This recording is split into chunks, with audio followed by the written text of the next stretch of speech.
In 2009, an animal scientist named Donald Broom did something that sounds almost silly. He put a mirror in front of a pig. It sounds silly, but it's actually one of the hardest tests in all of animal science. Most animals fail it completely. A dog sees its reflection and thinks it's a stranger. A bird will fight the glass for hours, day after day. They never work out that the animal in the mirror is themselves. So Broom set up a quiet little trick. Behind a solid wall, somewhere the pig couldn't see directly, he hid a bowl of food. The only way to find it was to understand what the mirror was actually showing. The pig looked into the glass. It paused. And then it turned, walked around the barrier, and went straight to the food it had only ever seen as a reflection. It understood that the image wasn't another pig. It was information about the world. It was doing, in that little barn, the same thing you do every single morning when you glance in the mirror to find something behind you. And here is what stayed with the scientists. That was only the beginning. Because the closer they looked into the mind of this animal, the one we understand the least and judge the most, the more they kept finding something rich. These are 8 things pigs understand. Some of them will surprise you. A couple of them might stay with you long after this video ends. But before we start, it's worth being honest about something. For most of human history, we have gotten pigs completely, almost spectacularly wrong. We turn their name into an insult. We use it to mean greedy, or dirty, or stupid, and almost none of that is true. Pigs only roll in mud because they can't sweat, and it's the one way they have to stay cool and protect their skin. Given the choice, they keep their living space remarkably clean. They'll even pick one far corner to use as a toilet and keep the rest spotless. They're also relentlessly curious. Hand a pig something new, and it will investigate it for ages, nudging it, lifting it, testing what it does. And that curiosity is itself a mark of real intelligence. Simple animals don't get curious. They just react. And stupid? Researchers who actually test them put pigs among the most cognitively gifted animals on the planet, in the same conversation as dogs, elephants, and some primates. We just almost never stop to look. So let's look. Number 1. Walk up to a yard full of pigs and call out a single name, and watch what happens. One head comes up. One pig out of the whole group stops and looks at you. The others barely react. Because pigs don't just hear noise, and they learn their own names, usually within a couple of weeks, and they answer to them. And it runs far deeper than names. In 2021, scientists at Purdue University handed pigs a joystick. A joystick. And the pigs learned to use it, moving a cursor across a screen to hit targets for a reward, a task we usually only test on primates.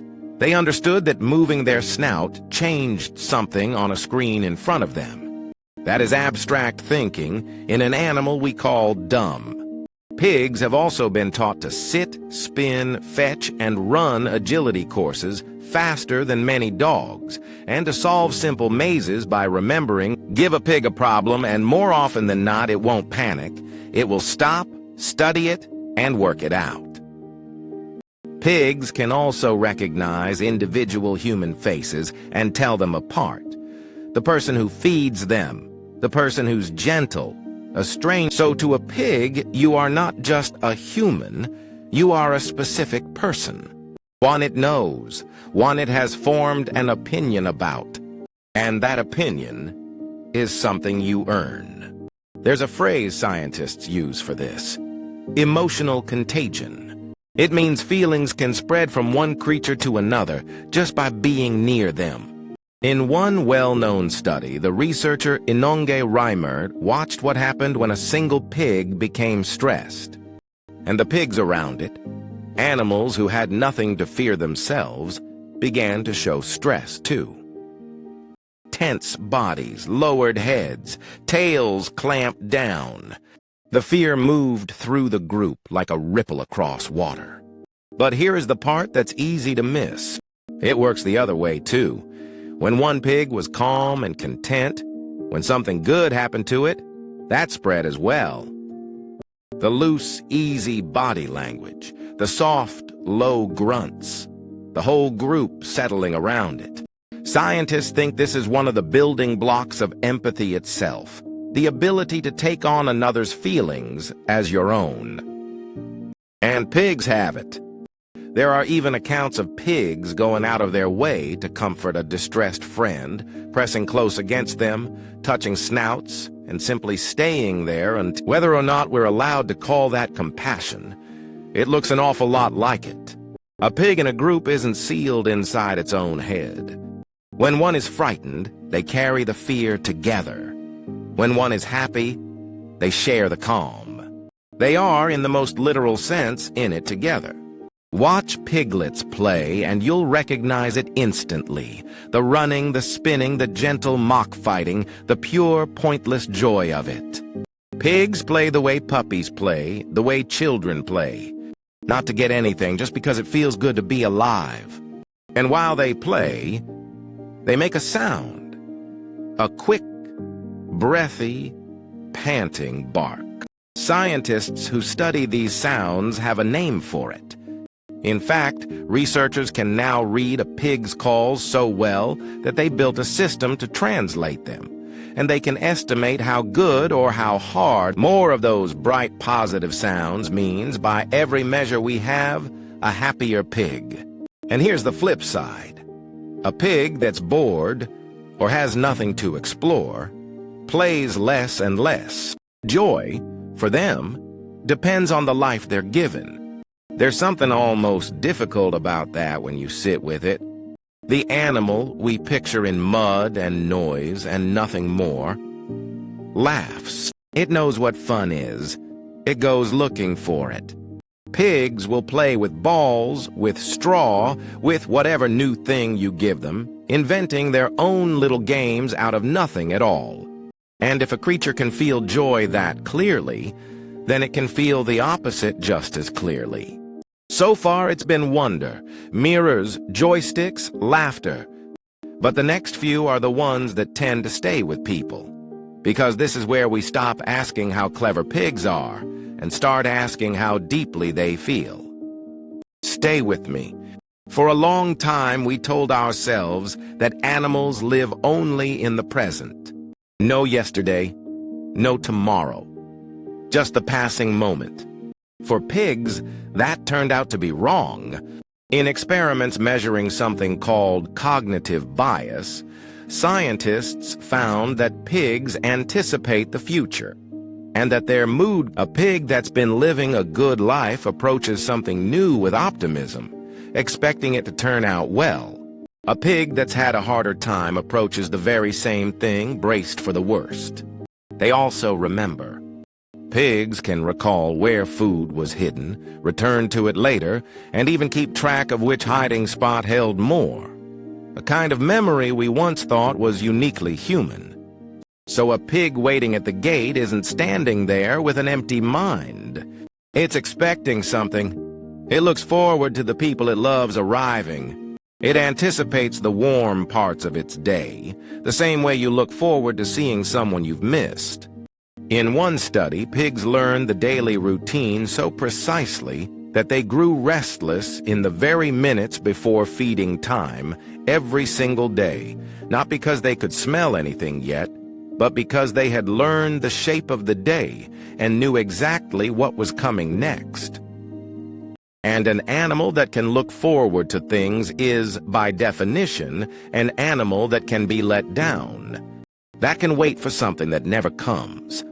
Hope is a heavy thing to be able to feel. Pigs carry it anyway. Pigs do not treat every other pig the same. Out of a whole herd, a pig will choose. It picks particular companions, friends, and stays close to them day after day. These bonded pairs sleep pressed against one another, nose to nose. They eat side by side, They move through the world as a small unit of two. Researchers who study pig social groups can map these friendships clearly. Who chooses whom? Who waits for whom? Who lies down next to whom every single night? Pigs can recognize and keep track of dozens of individuals and even patch things up after a squabble the way friends do. They comfort one another after a fright, and a calm, confident pig will often settle a nervous one simply by lying down beside it. And when two bonded pigs are separated, even for a short while, they become visibly distressed. They call out for each other. They search. They only settle once they're back together, side by side where they belong. So this isn't just pigs like company. A pig chooses one particular individual and prefers them above all the others and misses them when they're gone. That is an instinct. That is a relationship. And once you understand that pigs form real friendships, the next one becomes very hard to hear.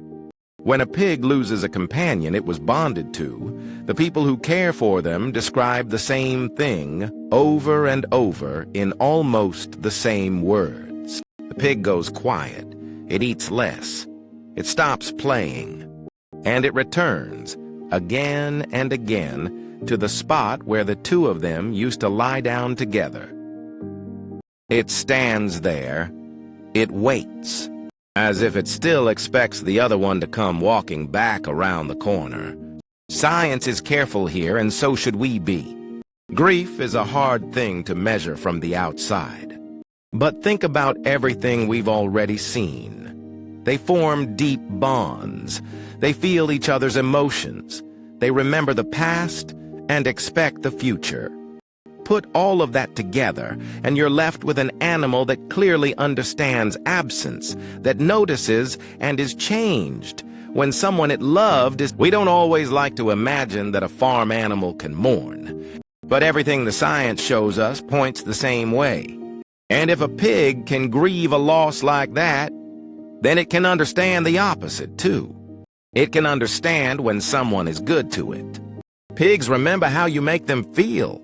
Frighten a pig once and it remembers. It will keep its distance, sometimes for years.